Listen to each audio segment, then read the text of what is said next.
Picture yourself in the heart of ancient Rome, around 100 CE, where the air hums with the clatter of wooden carts, the cries of street vendors hawking their wares, and the faint, earthy scent of the Tiber River mingling with olive oil and dust. The city is a labyrinth of narrow alleys, towering insulae, and grand temples, alive with the pulse of an empire at its peak. But this is not a tale of emperors, senators, or gladiators. Instead, we turn our gaze to the children small, often unnoticed figures, darting through crowded markets, huddling in cramped homes, or toiling alongside their parents. Their lives are shaped by a world both vibrant and unrelenting, where survival is a daily challenge, and even a name is not guaranteed at birth. Imagine the sounds of a bustling forum fading into the distance, the rustle of coarse tunics in the breeze, and the soft murmur of a family settling for the night. There's no hurry here, no need to cling to every detail. Let these sounds, these textures, lull you like the gentle flow of water over stone. Close your eyes, if you wish, and let this journey into the lives of Roman children carry you toward rest. Tonight, we'll explore 10 facets of childhood in ancient Rome, each a window into their struggles, routines, and fleeting moments of joy. From the perilous first days without a name to the rigid expectations of family and society, we'll move slowly, savoring the sensory details of a world long gone. The air is warm with the scent of bread baking in a nearby oven, the streets alive with the chatter of Latin and the clink of coins. Life for these children was harsh. Disease, labor, and uncertainty loomed large, but there were also moments of laughter, games, and family bonds that offered solace. We'll walk through their days, from the crowded insulae of the poor to the airy villas of the elite, feeling the weight of their challenges and the warmth of their resilience. Let's begin by stepping into the world of a Roman child, where the daily fight for survival reveals why life was often cruel before it even truly began. Step into the dim, smoky interior of an insula, a multi-storied tenement in Rome's Subura district. Around 100 CE, the air is thick with the scent of burning olive oil, the tang of fish sauce, and the ever-present dust kicked up from the street below. You're a child, perhaps 6 years old, born to a plebeian family, a baker, a weaver, or a laborer scraping by in the shadow of Rome's grandeur. The insula is a warren of cramped rooms, its walls of crumbling mud brick or splintered wood, the floor strewn with straw that scratches your bare feet. The sounds of the city seep through the thin walls, the creak of cartwheels, the shouts of vendors selling barley or figs, and the occasional wail of a neighbor's infant. Life here is a relentless cycle of labor, danger, and survival. And as a child, you're not spared its demands. Let's wander through a day in your life, letting the rhythm of the city, its noise, its smells, its weight, settle over you like a heavy woolen cloak, guiding you toward a state of calm. Your day begins before dawn, stirred by the rustle of your mother rising to light the brazier. The air is chilly, your breath visible in the faint glow of a clay lamp flickering with tallow. You sleep on a straw mat shared with siblings, the straw damp from leaks in the roof, its musty smell mingling with the faint sourness of unwashed bodies. You pull on a short tunic, patched and handed down from an older sibling, its coarse linen rough against your skin. Breakfast is quick and sparse. A crust of barley bread, its texture chewy and slightly stale, perhaps dipped in a bit of olive oil or a thin broth of lentils. If you're lucky, there's a sip of watered wine, Its taste sharp but safer than the murky water from a nearby cistern. The air carries the warmth of the brazier, the scent of burning wood, and the faint promise of the day's work ahead. By age 5 or 6, you're already part of the family's survival. If your father is a baker, you carry wood to the oven, your small arms straining under the weight, the air thick with flour dust that coats your throat. If your mother weaves, you sit beside her, passing the shuttle or spinning wool with a drop spindle, the air filled with the soft clack of the loom and the smell of raw wool. You might fetch water from a public fountain, the clay jug heavy on your shoulder, the cobblestones slick with mud and waste.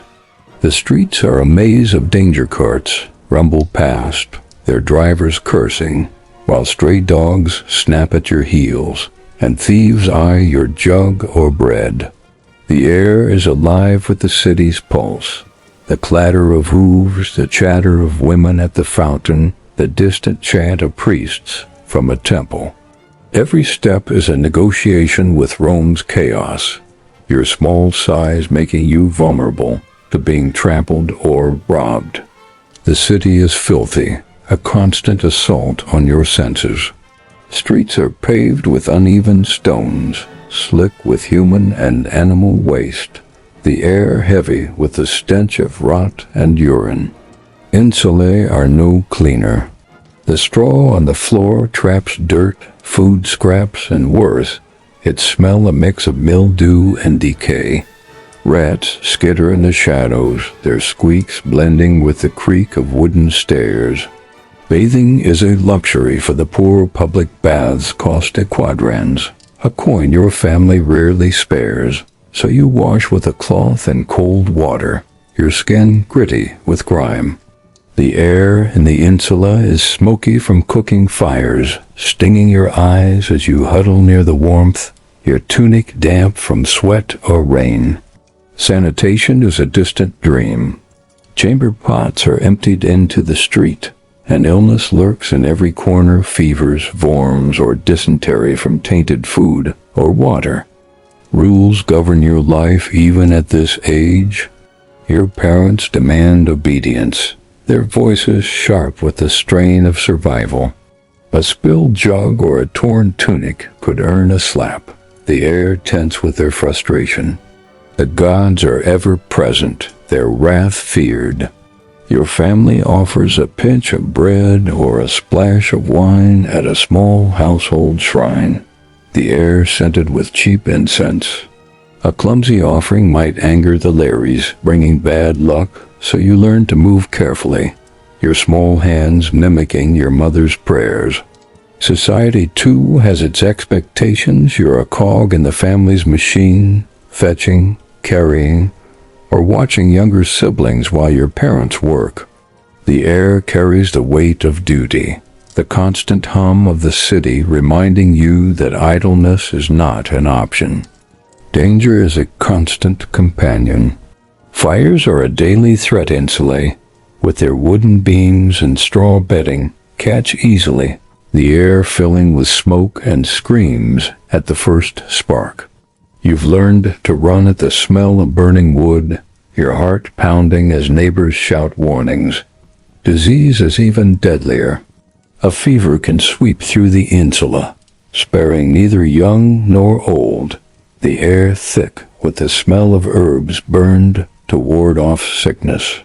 The streets hold their own perils. Thieves, drunkards, or runaway carts could end your life in a moment. Yet there are moments of connection. Neighbors share a loaf or watch you while your mother works, their voices a steady hum in the courtyard. Older children teach you games, tossing knucklebones or chasing through alleys, the air filled with laughter, a fleeting escape from labor. As night falls, the city quiets, though never fully still. You return to the insula, your body aching from carrying water or running errands.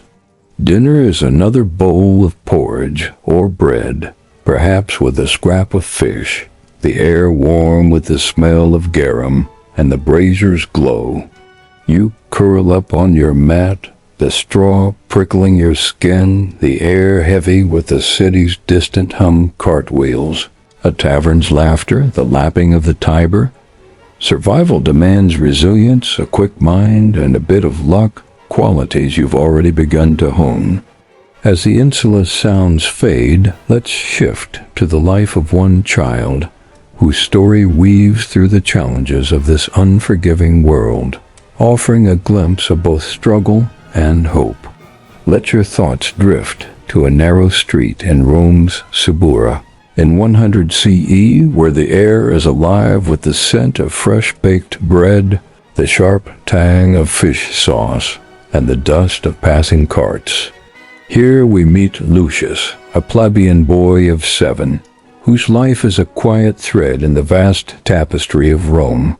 Imagine walking beside him, your feet scuffing the uneven cobblestones, the city's noise wrapping around you like a worn cloak.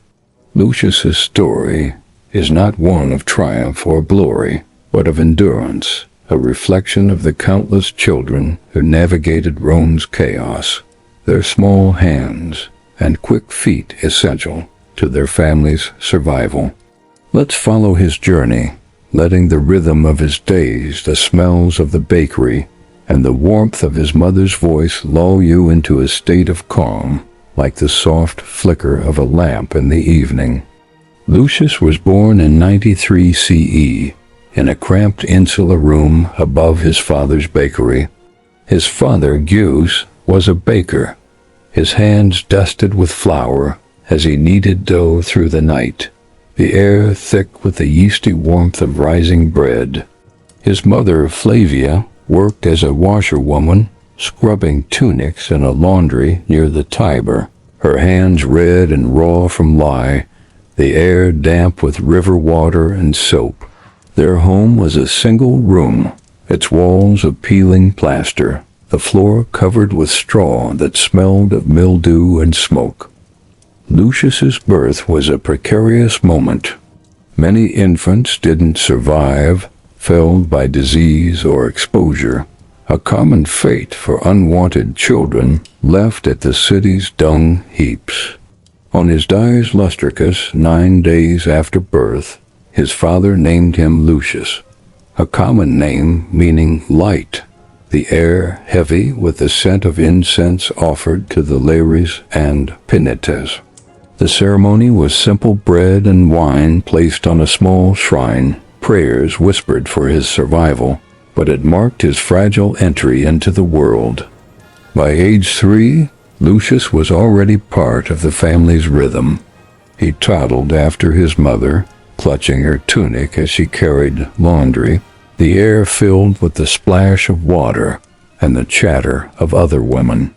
At 5, he began helping in the bakery, carrying small bundles of wood to the oven, his arms trembling under the weight, the air warm with the scent of burning logs and dough. The bakery was a small shop, its counter open to the street, where passers-by bought loaves of coarse barley bread or the finer wheat bread reserved for wealthier customers. Lucius learned to stack wood, sweep flour from the floor, and dodge the heat of the oven, its glow casting shadows on his face. The air was thick with flour dust, coating his throat and making him cough, but he worked without complaint, knowing his efforts bought the family's next meal. At 7, Lucius's life was a balance of work and survival. He ran errands through the Subura's crowded streets, delivering bread to neighbors or fetching water from a fountain, the clay jug heavy on his shoulder. The streets where gauntlet carts rumbled past, their wheels spraying mud, stray dogs snarled, and thieves eyed his small bundle of bread or coins. The air carried the city's chaos, the clatter of hooves, the shouts of vendors selling figs or fish, the distant chant of priests from a temple to Jupiter.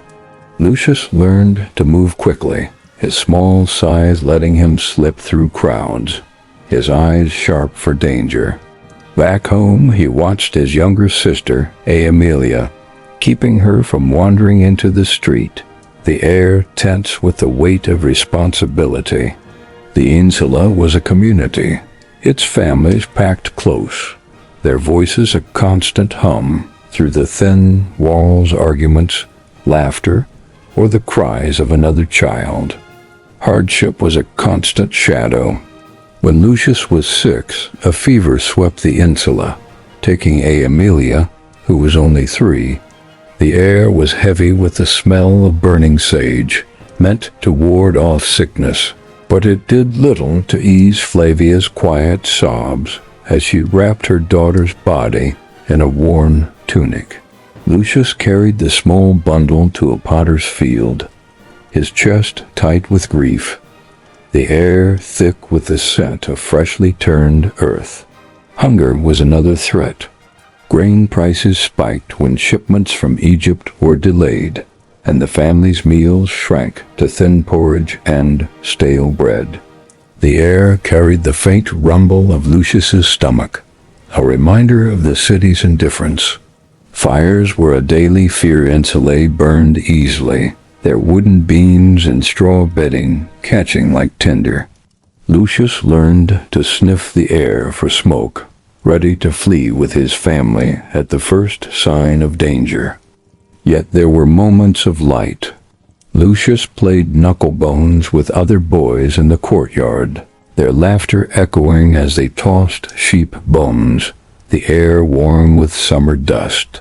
Festivals brought joy. Saturnalia, when the city turned upside down, saw families share wine and bread, the air rich with roasted pork and the sound of flutes. Lucius listened to Flavia's stories of Juno or Hercules, told in the evening by the glow of a lamp, the air soft with the scent of oil and straw. At 7, a neighbor, a freedman scribe, began teaching him letters, letting him scratch them on a wax tablet, the air heavy with the smell of ink and the promise of a better future. These moments were fleeting, but they wove warmth into Lucius's days, a reminder that life held more than toil. By his teens, Lucius would become a baker's apprentice, his hands strong but scarred from burns, his body lean from years of labor. He died at 15, likely from a fever or a street accident, his life unrecorded but vital to his family's survival. His parents mourned quietly, their work unbroken, the air heavy with loss. As Lucius's story fades, let's shift to the traces of this world, uncovered by those who seek its past, their finds whispering of children long gone.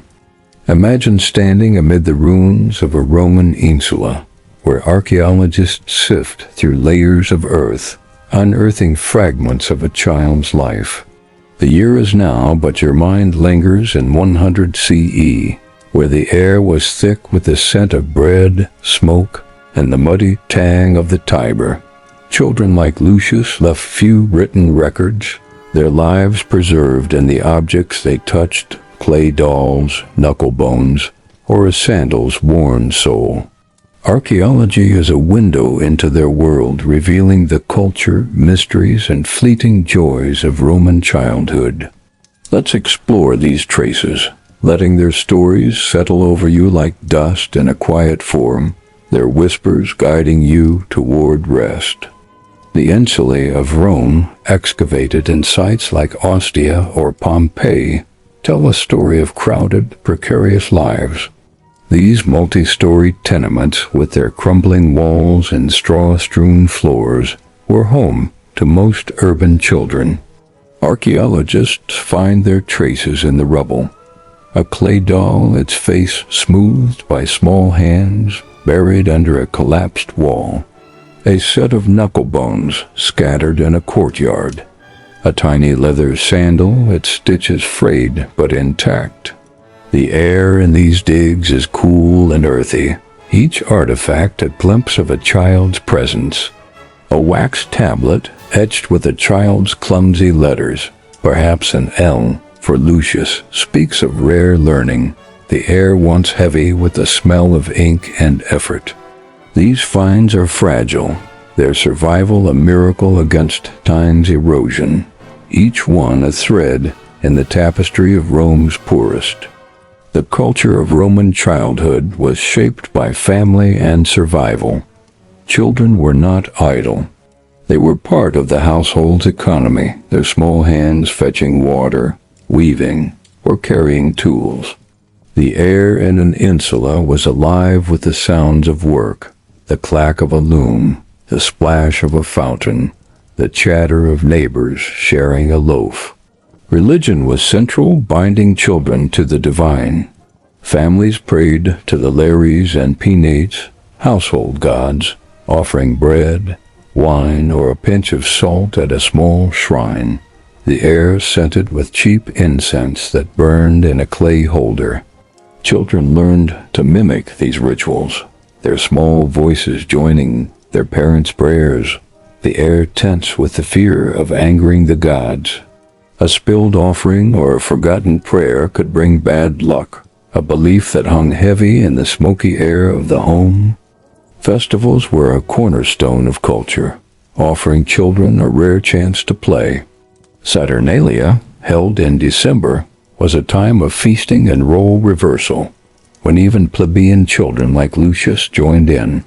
The air was rich with the smell of roasted pork, fresh bread, and spilled wine, the streets alive with laughter and the sound of flutes or drums.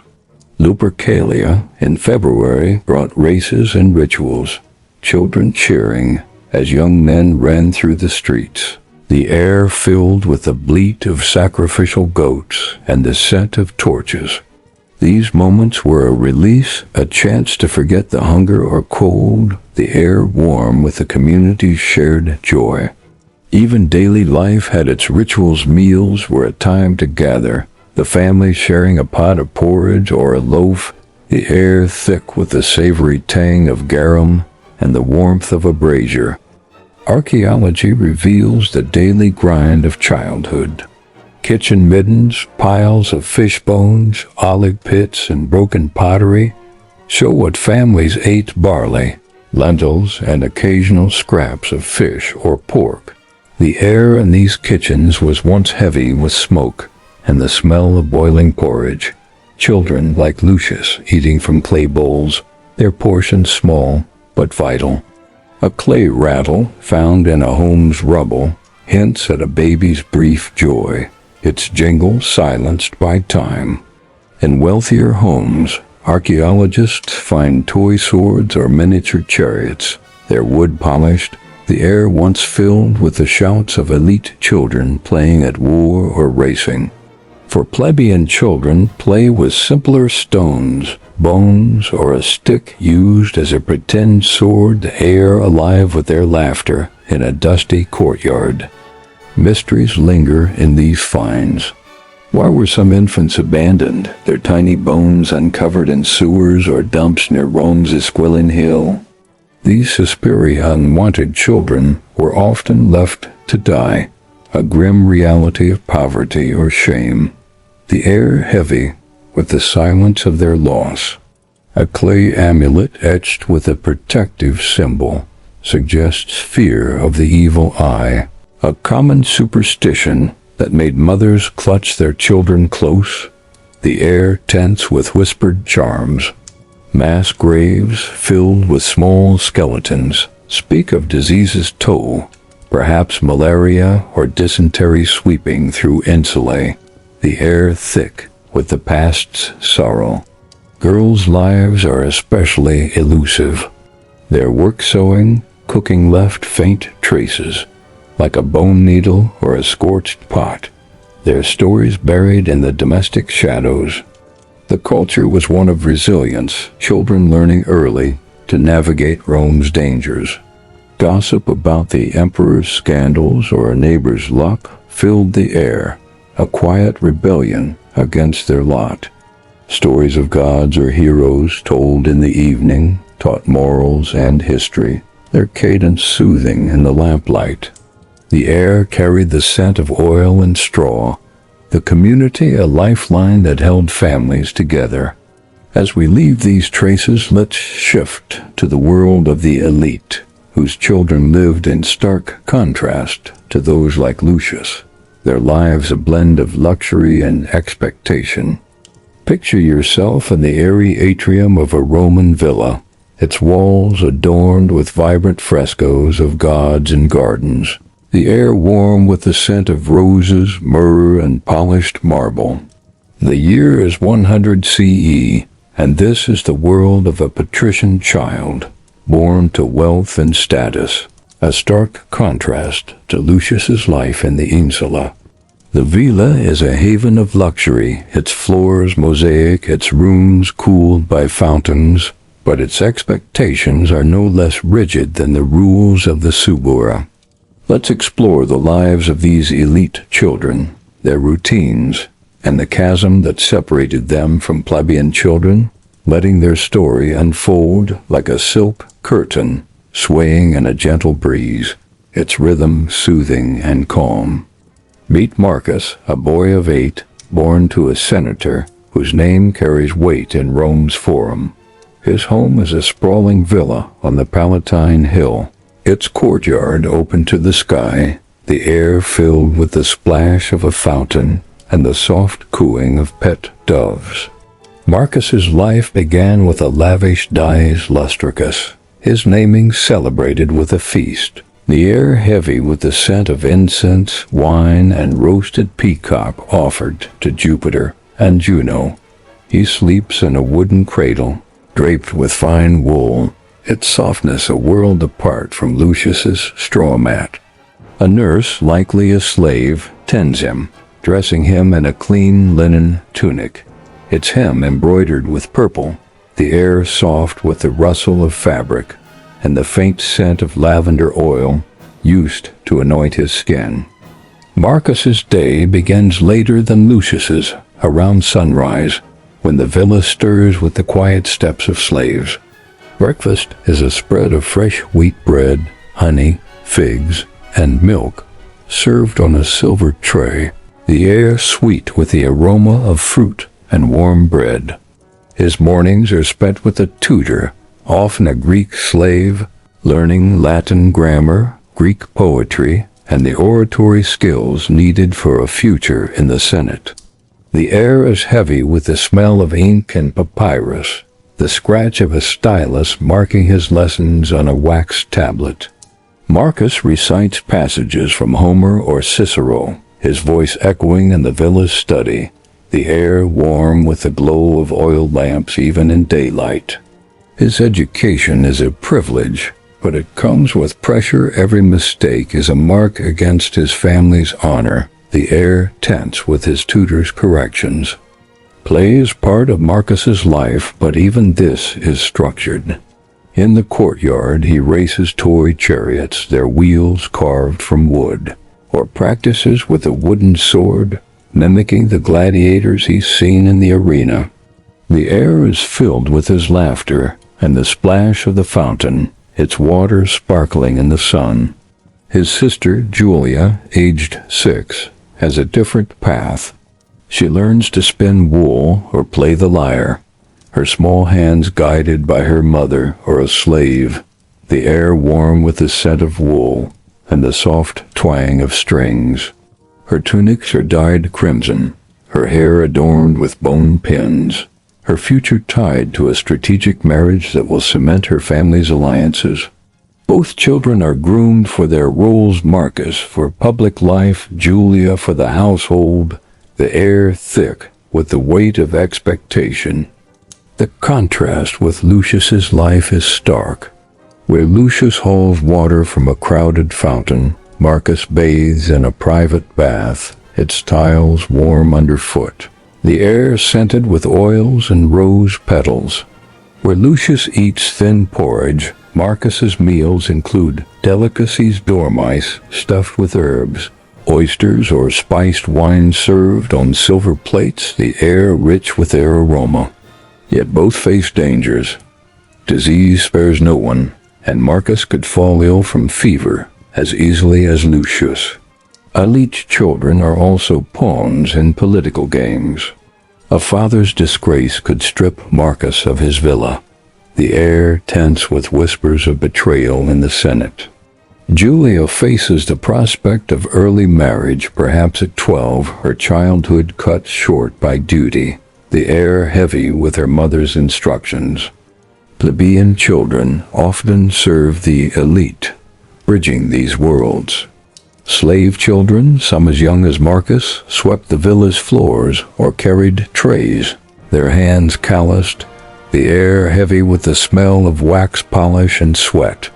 Their meals were scraps bread, vegetable broth eaten in a cramped slave's quarter, the air smoky from a shared fire. Their lives were tied to the villa's rhythm, their freedom a distant dream, the air filled with the clink of their master's silver and the murmur of orders.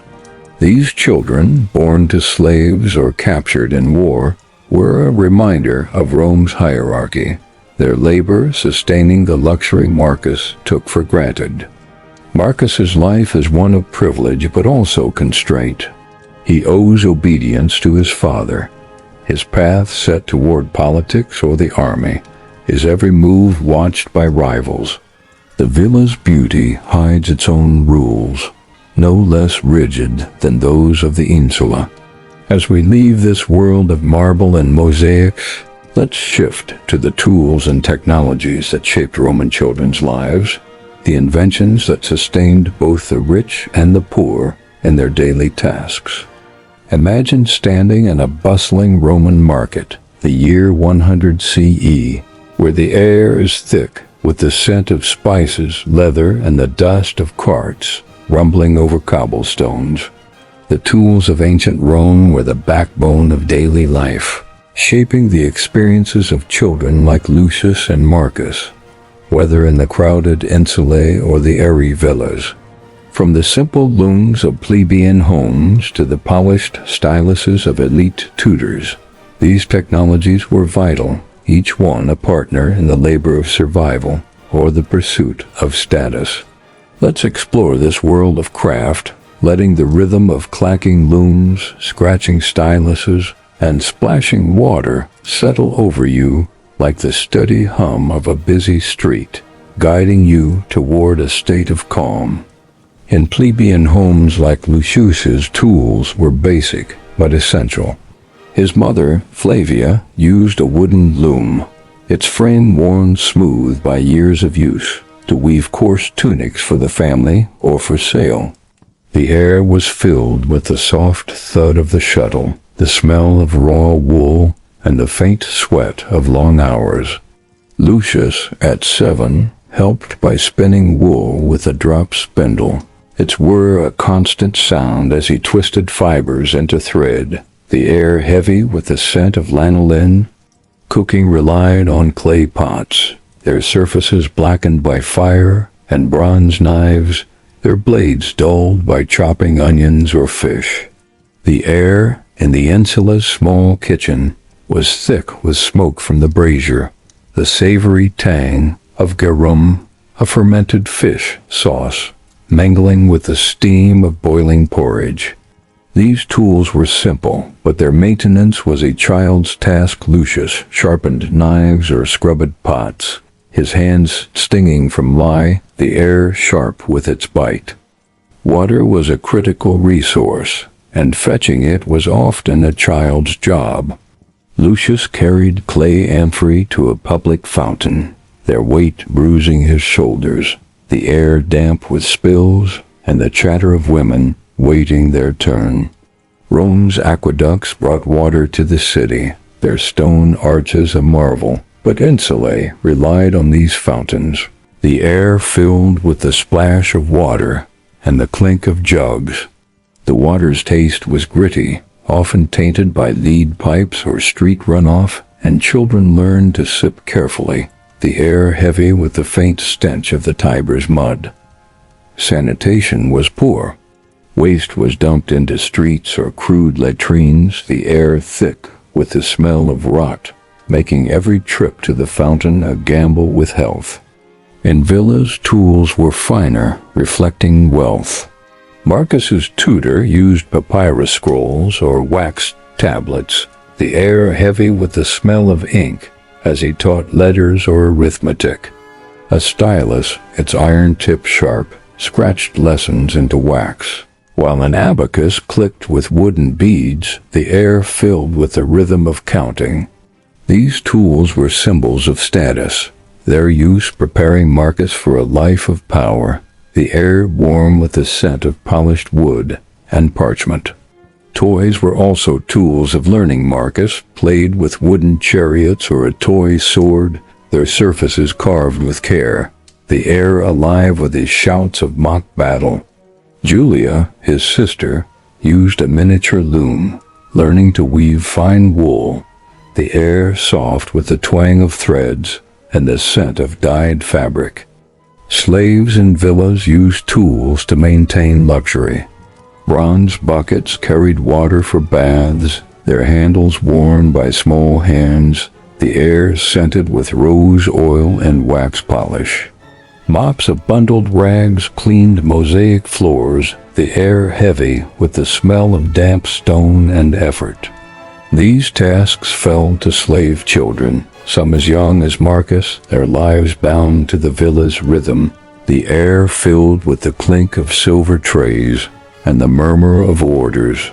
Their tools were finer than those in the insula, but their labor was no less grueling, the air heavy with the weight of servitude. Transport relied on muscle and carts. In the city, Lucius ran errands, his feet pounding cobblestones, the air dusty with the passage of ox carts carrying grain or wine.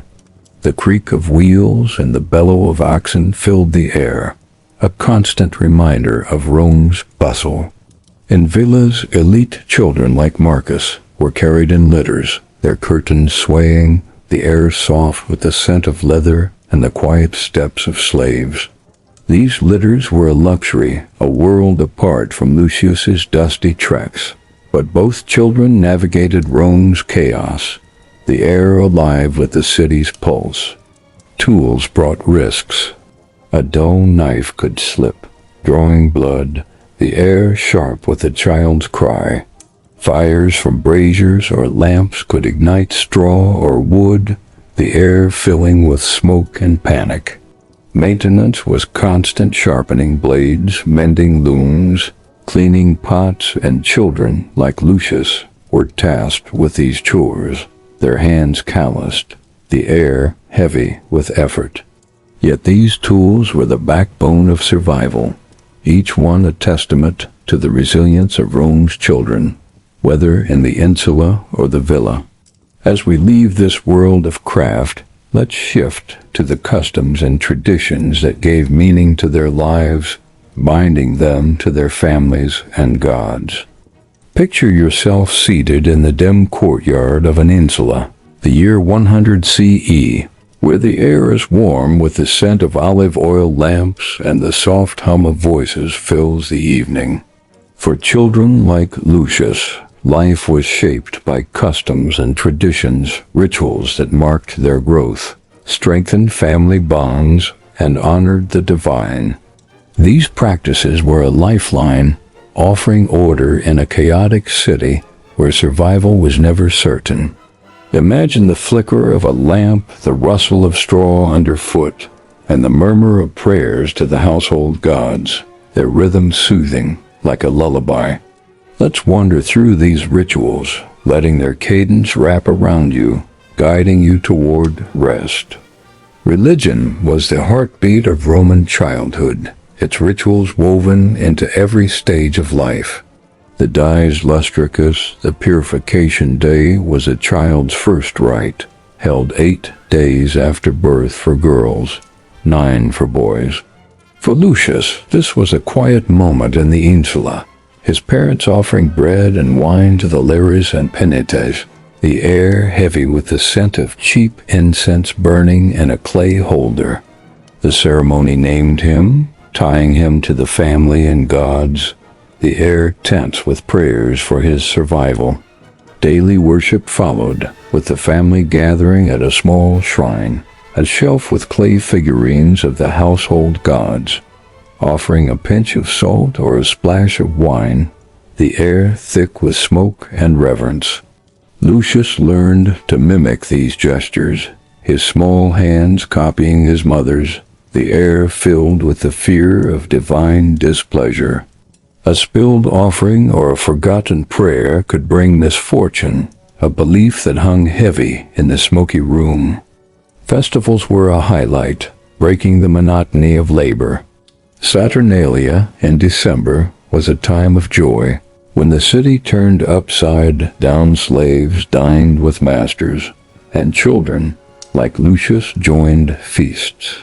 The air was rich with the smell of roasted pork, fresh bread, and spilled wine, the streets alive with laughter, flutes, and the clatter of dice as families exchanged small gifts, clay dolls or nuts for children. Lupercalia in February brought races and rituals, with children cheering as young men ran through the streets, their whips made of goat hide, the air filled with the bleat of sacrificial animals and the scent of torches. These festivals were a rare escape, the air warm with music and dance, the community's shared joy, a balm against daily hardship.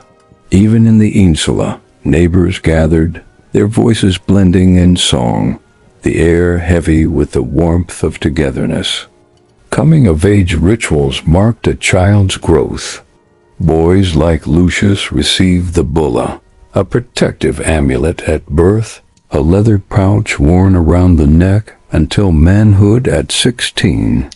The air was heavy with pride during the toga virilis ceremony. When a boy donned an adult's toga, the scent of incense and wine marking his transition, girls faced a different rite. At marriage, often as young as 12, they offered their dolls to Venus, the air soft with the scent of flowers and the weight of leaving childhood behind. These ceremonies were a bridge tying children to their roles in family and society, the air filled with the murmur of prayers and the rustle of new garments.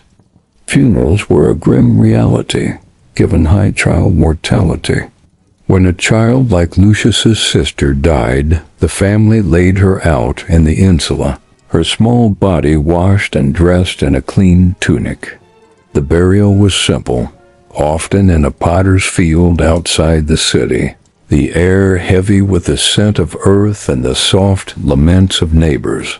Families shared bread or porridge, their presence of comfort, the air thick with the glow of oil lamps and the smell of burning herbs to ward off spirits.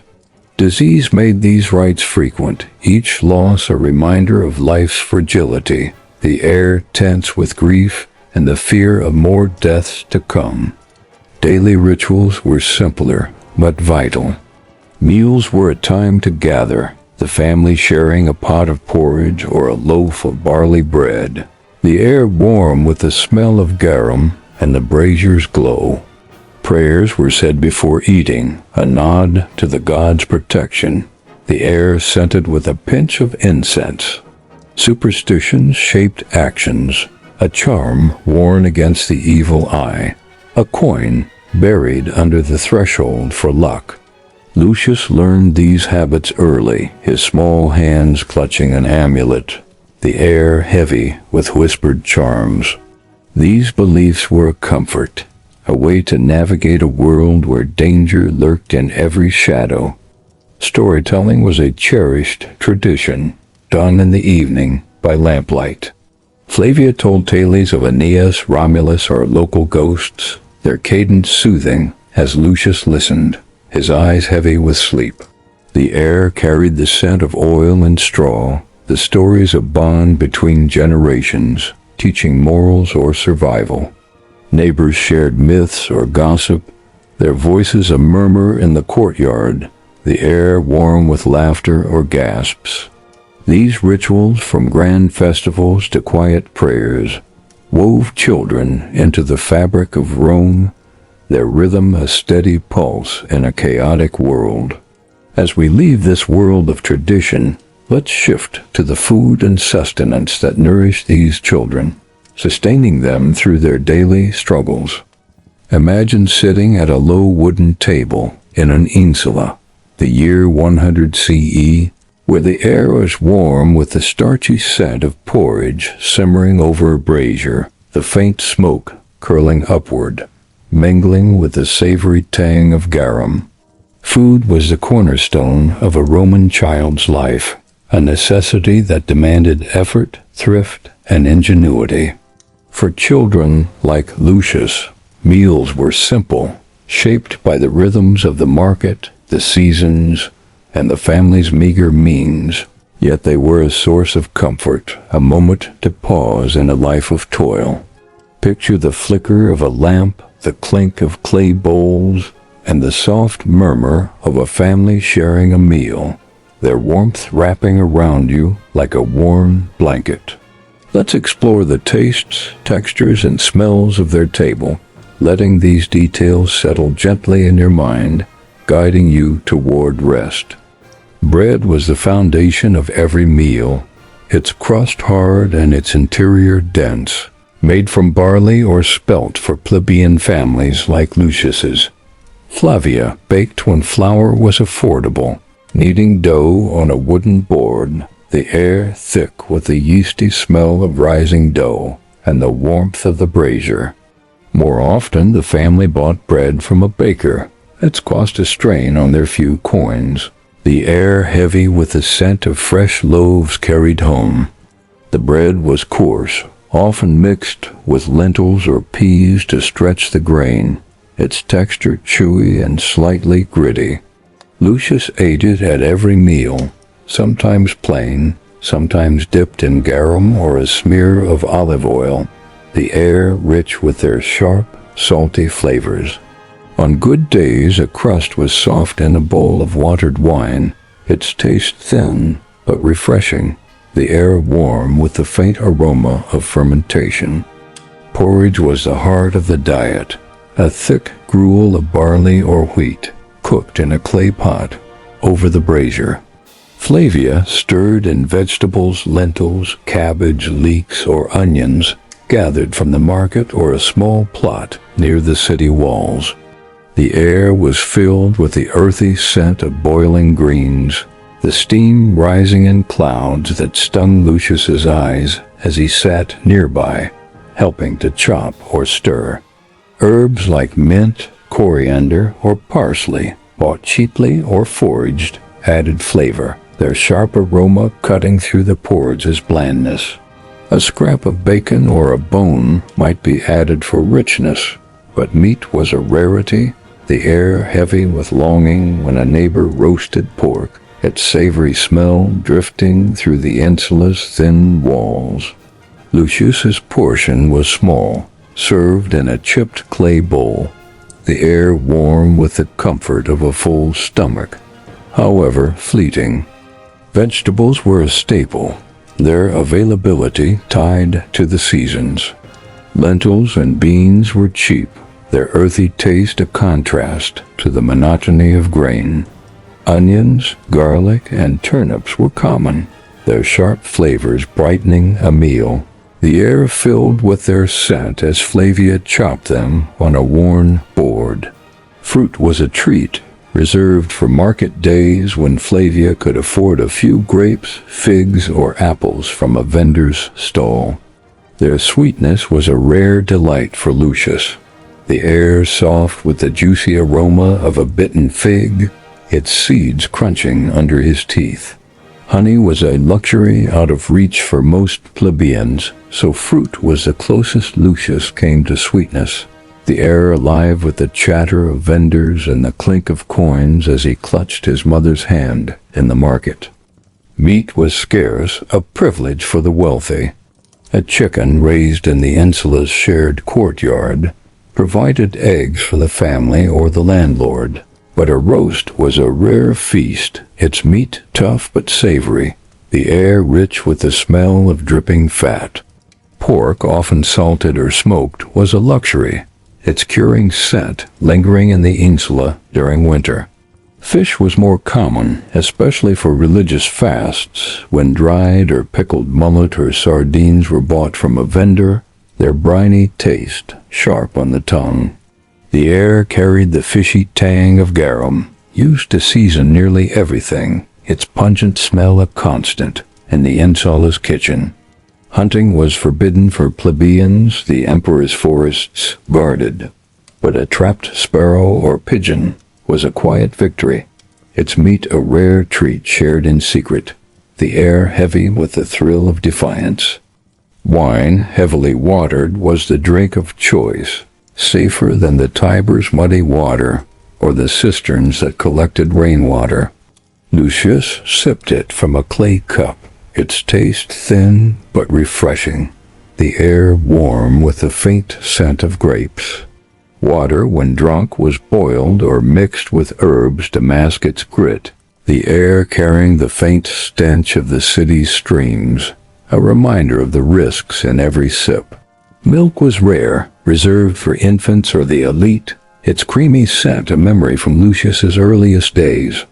Brewing was uncommon in insulae, where space and grain were scarce, but ale from a tavern was an occasional treat, its yeasty tang a contrast to the usual wine, the air filled with the clatter of mugs and laughter. Food preparation was women's work, often shared with children. Flavia cooked over a brazier, its heat uneven, the clay pots heavy and prone to cracking. Lucius helped grind grain with a small quern, his hands aching, the air dusty with flour. He chopped vegetables or stirred porridge, learning the rhythm of the kitchen, the air filled with the clink of knives and the bubble of boiling water. Preservation was critical. Grain was stored in clay jars, fish pickled in brine, fruit dried in the sun. Waste was unthinkable. Bones were boiled for broth, stale bread crumbled into porridge, the air a mix of smoke, herbs, and the faint sweetness of stored figs. These tasks were a family effort, the air heavy with the shared labor of survival. Meals were a communal act. The family gathered around a low table, sharing a single pot or loaf. Lucius sat cross-legged, his bowl balanced on his knees, the air warm with the brazier's glow and the murmur of his parents' voices, talk of the market's prices, the day's work, or a neighbor's gossip. The act of eating was a pause, a moment of connection in a life of toil, the air filled with the comfort of togetherness. Even in hunger, there was gratitude for what was on the table, each bite a small defiance against the uncertainties of Rome's streets. As we leave the children's table, let's shift to the challenges and dangers that shape their lives, from the perils of disease to the threats lurking in the city's shadows. Imagine darting through Rome's crowded streets at dusk, the year 100 CE, where the air is thick with the dust of passing carts, the sharp tang of waste, and the distant hum of a tavern's laughter. For children like Lucius, life was a constant negotiation with danger, disease. Labor and the city's chaos were ever present, their impact felt in the quiet moments of fear and loss. Picture the flicker of a lamp in an insula, the weight of a clay jug on a small shoulder, and the tense silence of a family praying for health, their rhythm a steady pulse in a world of uncertainty. Let's explore these perils, letting their weight settle gently in your thoughts, like ash falling on a cobblestone street, guiding you toward a state of calm. Disease was the greatest threat, striking children hardest in their earliest years. Infants like Lucius faced danger from birth, unnamed for 8 or 9 days, their survival uncertain as fevers or diarrhea claimed many before their dies lustricus. The air in the insula was heavy with the smell of illness. Mothers like Flavia used vinegar-soaked cloths or burned sage to ease a child's fever, the air thick with the acrid scent of herbs and worry. Smallpox, dysentery, and worms from tainted food or water were common, their effects swift in the crowded insulae.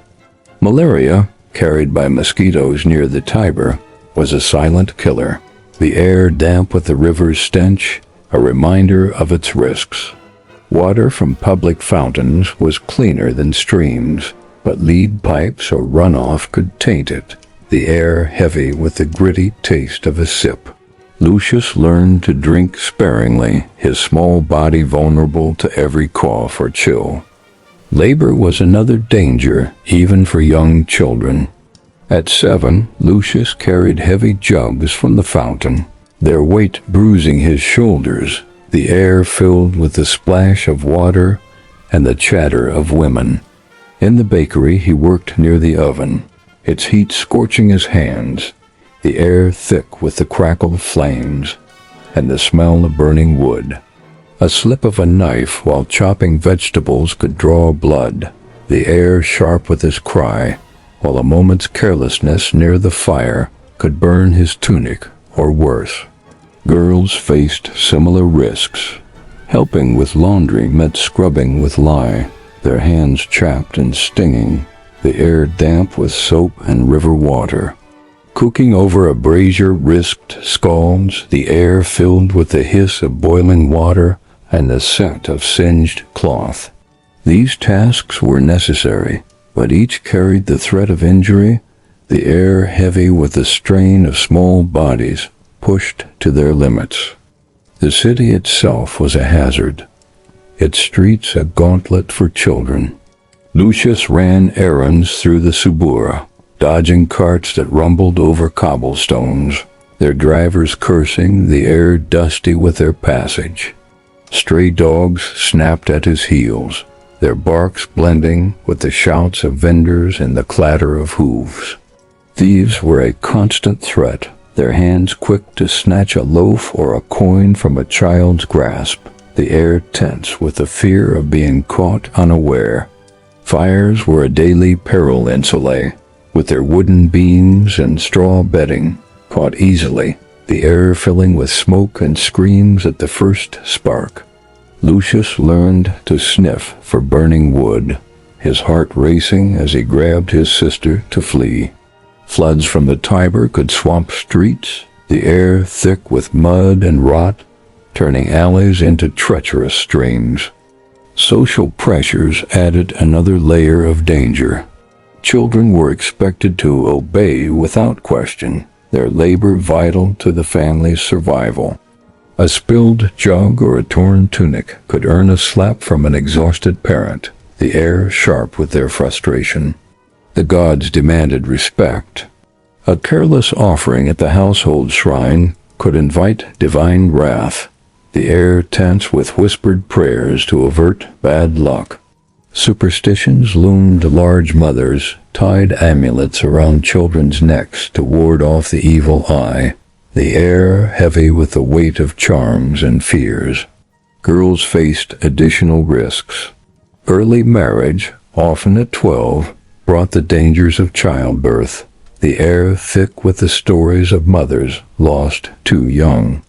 Even freeborn children, like Lucius, could be sold into slavery if debts mounted, the air heavy with the fear of losing family and freedom.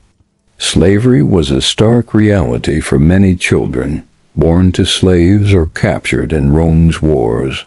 These children worked in villas, mines, or shops, their lives harsher than Lucius's, the air heavy with the smell of sweat and the clink of chains. They swept floors or carried water, their small hands calloused, the air filled with the murmur of orders and the weight of servitude. Their meals were scraps, their sleep stolen in cramped quarters, the air smoky and close. The threat of punishment, flogging, or worse hung over them, the air tense with their masters' tempers. Even free children felt this shadow, knowing poverty could push their families to desperate choices. The community was a lifeline, neighbors sharing food or watching children, their voices a steady hum in the insula's courtyard. Families gathered in the evening, sharing stories or prayers, the air warm with the glow of a lamp and the scent of oil. Faith offered solace with offerings to the lares or visits to a local temple, the air heavy with incense and the drone of prayers. Yet resilience was the children's strength, their ability to endure disease, labor, and danger, a quiet defiance against Rome's harshness. As we leave this world of peril, let's shift to the education and learning that offered a glimmer of hope, a chance to rise above the challenges of daily life. Imagine sitting in a cramped corner of an insula, the year 100 CE, where the air smells of burning lamp oil and the faint scratch of a stylus on a wax tablet fills the silence. Education for plebeian children like Lucius was a rare privilege, shaped by necessity and the family's limited means, yet it held a quiet power, a spark of possibility in a world of toil. For elite children, learning was a structured path to power, while for the poor, it was a practical skill snatched in stolen moments. Picture the glow of a lamp, the weight of a tablet in small hands, and the murmur of a neighbor teaching letters, their rhythm soothing like a gentle breeze. Let's explore this world of education, letting its faint light settle in your mind, guiding you toward rest. For most plebeian children, education was informal, woven into the fabric of work. Lucius learned by doing, helping his father in the bakery, measuring flour or stoking the oven, the air warm with yeast and the crackle of flames.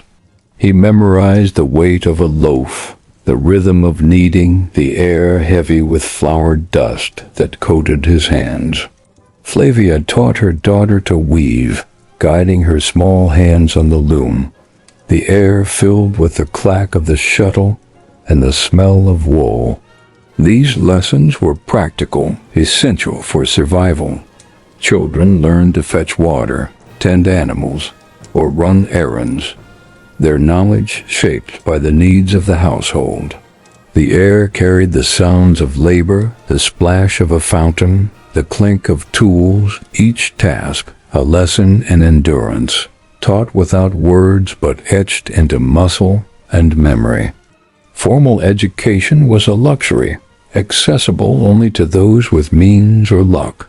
Lucius, at 7, was fortunate a neighbor, a freedman scribe named Quintus, taught him letters in the evening, letting him trace them on a borrowed wax tablet. The air was heavy with the smell of ink and the scratch of a stylus. Lucius's fingers clumsy but eager as he formed an L or A. The curriculum was basic reading, simple Latin, writing names or numbers, and perhaps counting with pebbles or fingers. These lessons were held in a corner of the insula, the air filled with the murmur of Quintus's voice and the distant hum of the city. Writing was rare. Papyrus was costly, a month's wages for a single scroll, so Lucius practiced on wax or broken pottery, the air heavy with the effort of learning. A boy who mastered letters could aspire to be a clerk or scribe, a step above the bakery's heat, the air thick with the promise of a better life. Girls had even less access to formal learning, their education tied to the home. Flavia's daughter, if she had survived, would have learned to spin wool, cook porridge, or sew tunics, her hands calloused but skilled, the air warm with the scent of herbs or thread. These skills were vital, passed down by mothers or older women, the air filled with their quiet instructions. Some girls learned herbal remedies, mint for fevers, sage for wounds, the air heavy with the smell of crushed leaves, their knowledge a form of power in a world where illness was ever present. In rare cases, a girl from a slightly wealthier family might learn poetry or music, but for plebeians, domestic skills were the focus, the air soft with the rhythm of the loom or the bubble of a pot. Elite children like Marcus had a vastly different experience. In the villa, a Greek tutor taught Latin, Greek, and rhetoric, preparing boys for the Senate or law. The air was heavy with the smell of papyrus and ink, the scratch of a stylus marking lessons on scrolls or tablets. Marcus memorized Virgil or Homer, his voice echoing in the villa's study, the air warm with the glow of oil lamps. An abacus clicked for arithmetic, its beads a steady rhythm, while geometry or history lessons shaped his mind for leadership. The air carried the scent of polished wood and parchment, a world of privilege. Julia, his sister, learned to manage a household, spinning fine wool or playing the lyre, the air soft with the twang of strings and the scent of dyed fabric. Her education was for marriage, not public life, the air heavy with her mother's expectations. Knowledge was often oral for plebeians. In the evening, Flavia told stories of Aeneas, Romulus, or local spirits, their cadence soothing as Lucius listened, his eyes heavy with sleep. The air carried the scent of oil and straw, the tales teaching morals or survival courage, cunning, or respect for the gods. Neighbors shared gossip or myths, their voices a murmur in the courtyard, the air warm with the glow of lamps. Artisans like Gaius taught their trade to apprentices, passing down the rhythm of kneading or the heat of the oven, the air filled with flour and sweat. These lessons were a bond tying children to their community, the air heavy with the weight of tradition. Education faced challenges. Teachers were scarce, often freedmen or neighbors with limited time, the air heavy with their own labor. Resources were costly, a scroll or tablet could bankrupt a family, and work often pulled children away, the air filled with parents' demands. The gods' influence limited secular learning. Priests emphasized scripture or ritual, the air thick with incense and chants. Yet knowledge was a ladder, however steep. A boy like Lucius who read could escape the oven, becoming a scribe, the air alive with the scratch of his stylus. A girl who learned herbs could heal her family, the air scented with her remedies. These small victories were seeds of hope, planted in the soil of Rome's streets. As we leave this world of learning, let's shift to the leisure and entertainment that offered children a moment of joy, a chance to rest in a life of toil. Picture yourself in an insula courtyard at dusk, the year 100 CE, where the air is warm with the glow of oil lamps and the sound of children's laughter drifts through the crowd. For children like Lucius, leisure was a rare escape, a moment to find joy amid labor and danger. These pastimes, games, festivals, and stories were a celebration of childhood, a chance to laugh and dream in a world that demanded so much. Imagine the clatter of knuckle bones, the rhythm of a flute, and the soft murmur of a mother's tale, their warmth wrapping around you like a woven blanket. Let's wander through these moments, letting their joy settle over you, guiding you toward rest. Festivals were the heart of leisure, tying children to the gods and community. Saturnalia in December was a time of upheaval, when slaves and masters swapped roles, and children like Lucius joined in the revelry. Families shared bread, wine, and roasted pork, the air rich with the savory smell of meat and the clink of clay cups. Lucius received small gifts, a clay whistle, or a handful of nuts, the air filled with his laughter, and the sound of flutes playing in the street.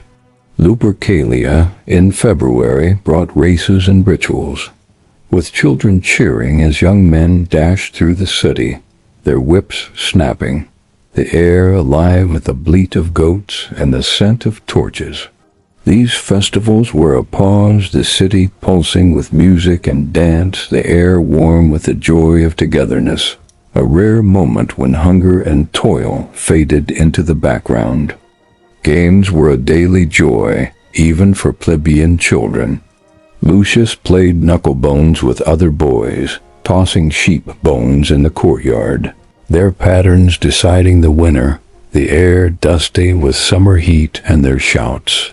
Girls spun tops or played with clay dolls, their small hands shaping stories, the air soft with their giggles.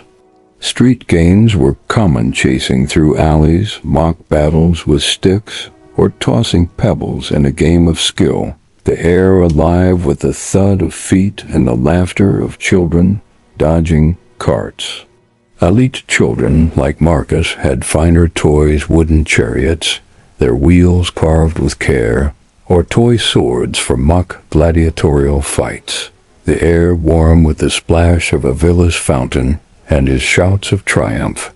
These games were a release, a chance to forget the weight of water jugs or the heat of the oven, the air filled with the freedom of play. Music was a constant presence, even in the insula. Street performers played pipes or lyres in the market, their melodies drifting through the air, mingling with the clatter of coins and the shouts of vendors. In the evening, Flavia sang lullabies to Lucius, her voice soft in the lamplight, the air warm with the scent of oil and straw. These songs, often about Juno or the Tiber's spirits, soothed him to sleep, the air heavy with their cadence. Festivals brought communal music, drums, flutes, and cymbals filled the streets, the air pulsing with their rhythm as children danced in circles, their feet scuffing the cobblestones. Dance was rare for daily life, but at festivals, Lucius joined hands with other children, their steps clumsy but joyful, the air warm with the energy of the crowd. Storytelling was a treasure, shared in the quiet of the evening. Flavia told tales of Hercules, Aeneas, or local ghosts haunting the Tiber's banks, their cadence soothing as Lucius listened, his eyes heavy with sleep. The air carried the scent of burning oil and the rustle of straw, the stories teaching courage, loyalty, or fear of the gods. Neighbors gathered in the courtyard, sharing myths or gossip about the emperor's latest scandal, their voices a murmur, the air warm with laughter or gasps. These tales were a bond, tying children to their history and community, the air heavy with the weight of shared stories. Public spectacles, chariot races, or gladiator fights were rare for plebeian children, but stories of them sparked dreams, the air alive with imagined cheers and the clash of swords. The natural world offered leisure, too. Lucius played by the Tiber, skipping stones or chasing frogs, the air fresh with river water and the scent of reeds. Markets were a source of entertainment, with jugglers tossing balls or vendors selling honeyed figs, the air rich with the smell of bread, spices, and roasted nuts. These moments were fleeting, a chance to feel the sun on his face or taste a rare treat, bought with a coin saved from an errand. The air carried the bustle of the market, the chatter of vendors, and the clink of coins, a reminder of Rome's vibrancy. Elite children like Marcus had private gardens, their air soft with the scent of roses and the cooing of pet birds. But for Lucius, the city itself was a playground, its dangers and joys intertwined. Leisure was simple for plebeian children, but it was vital. A shared game, a mother's song, a festival's feast, these were the threads that wove light into their lives, the air filled with the sounds of community and the warmth of connection. Even in a world of toil, these moments offered hope, a reminder that life held more than labor. As we leave this world of joy, let's shift to a final reflection, a gentle closing that ties together the threads of Roman childhood. guiding you toward rest. As the sounds of Rome fade, the clatter of carts on cobblestones, the hum of the market, the soft scent of bread and garum, let your mind rest in the quiet that follows. We've wandered through the lives of children like Lucius, from the perilous first days without a name to the crowded streets and fleeting joys of festivals.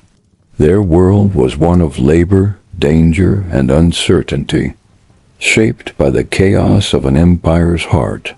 Yet it was also one of resilience, where family, community, and small moments of play offered strength. Imagine yourself now in a soft, warm bed, the air still and the challenges of their time far away, their struggles a distant echo. Their lives, though fleeting and often unrecorded, remind us of the endurance that carries us through, the quiet victories that define us in the face of hardship. Let the details slip away, like ripples spreading across the Tiber's surface. The crowded insulae, the glow of oil lamps, the taste of coarse bread and watered wine, they fade into the background, leaving only the peace of this moment. You've journeyed through a world that shaped an empire, its children's small hands and quick feet keeping its rhythm alive.